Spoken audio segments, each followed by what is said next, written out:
Hi guys, welcome back to my YouTube channel, English A1. Today I will give you a few tips or strategies on how to develop and work on reading tasks.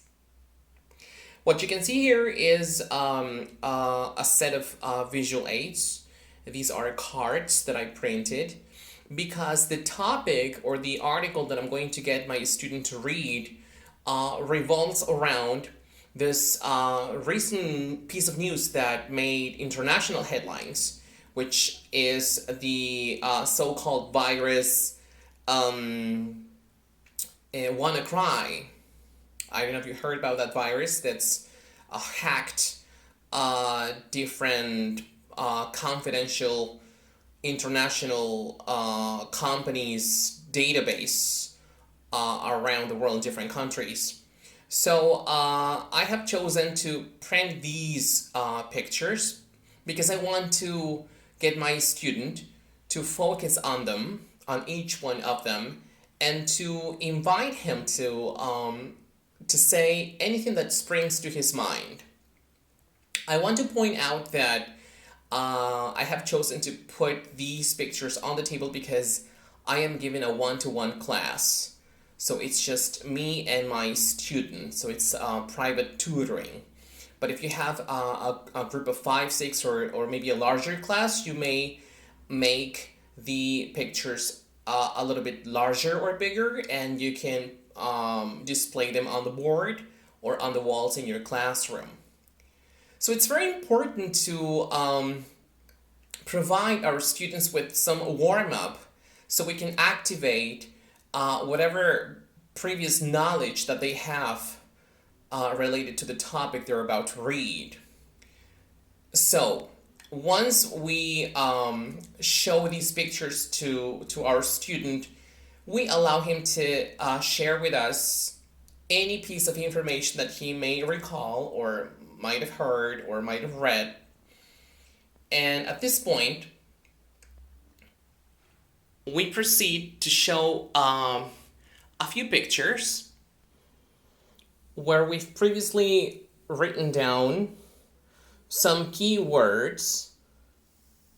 So we ask our students to match these words with the picture. All right.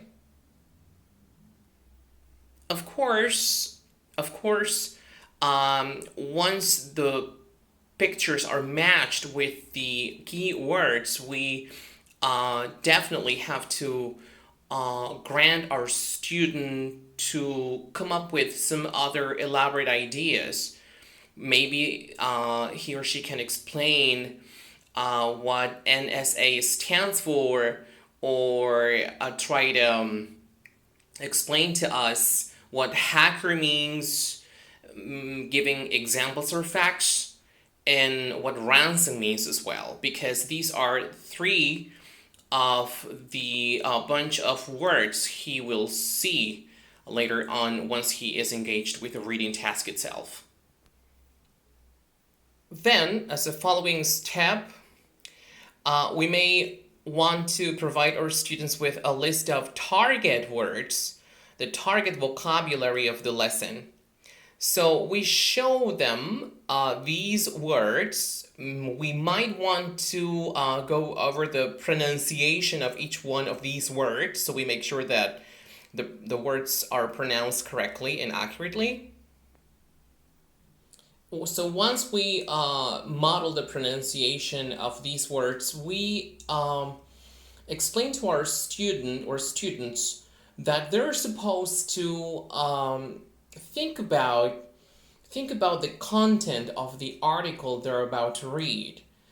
That is encouraging them to use their prediction skills.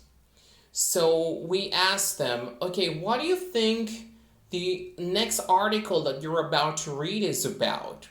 Look at these words and try to come up with some ideas, facts, or examples that will be mentioned in the article. We need to explain to them that obviously at this point, at this stage, there are no right or wrong answers. So the idea is just to engage them with talking and using their schemata, their vocabulary, their language skills to produce. All right. So this is very important here. So after we encourage our students to predict the content of the article, we need to proceed with the following step. So we allot our student with 5 or 7 minutes so that he can read twice for better comprehension. Of course, at this point, we need to wait for them to read and reread as many times as possible within the time frame that we have set for them, right? 5 or 7 minutes. I think that'll be it.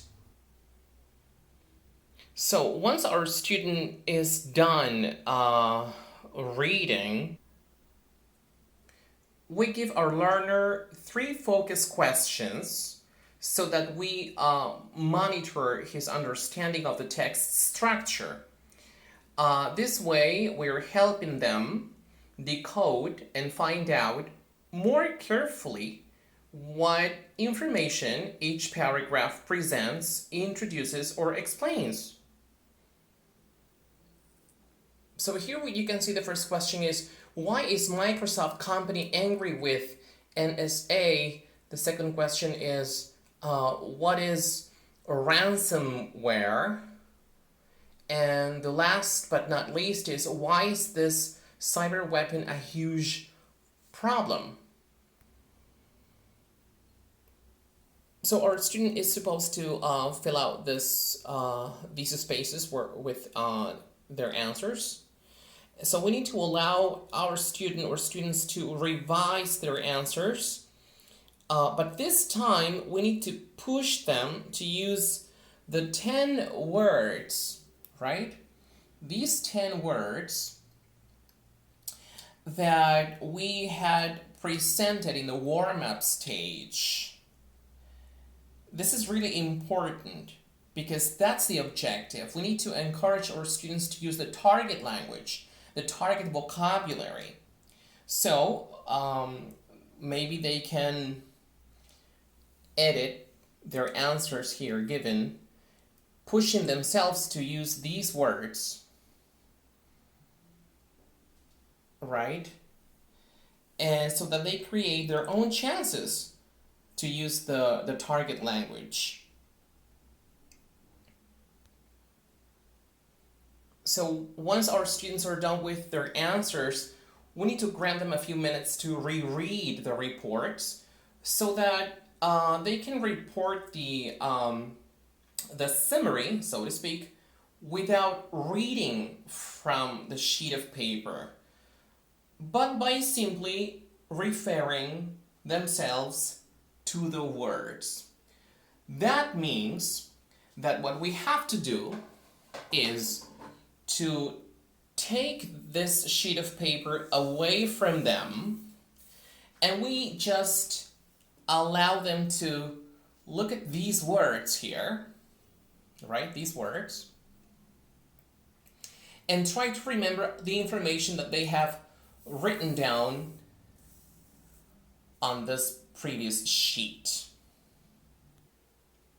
I believe this is a very, very helpful technique that allows the students to focus their attention to a specific language, visual aids that will carry a lot more meaning than simple texts. So whenever you want, you can employ these ideas. You can apply them into your own classroom setting. And maybe you can text me and tell me how it went.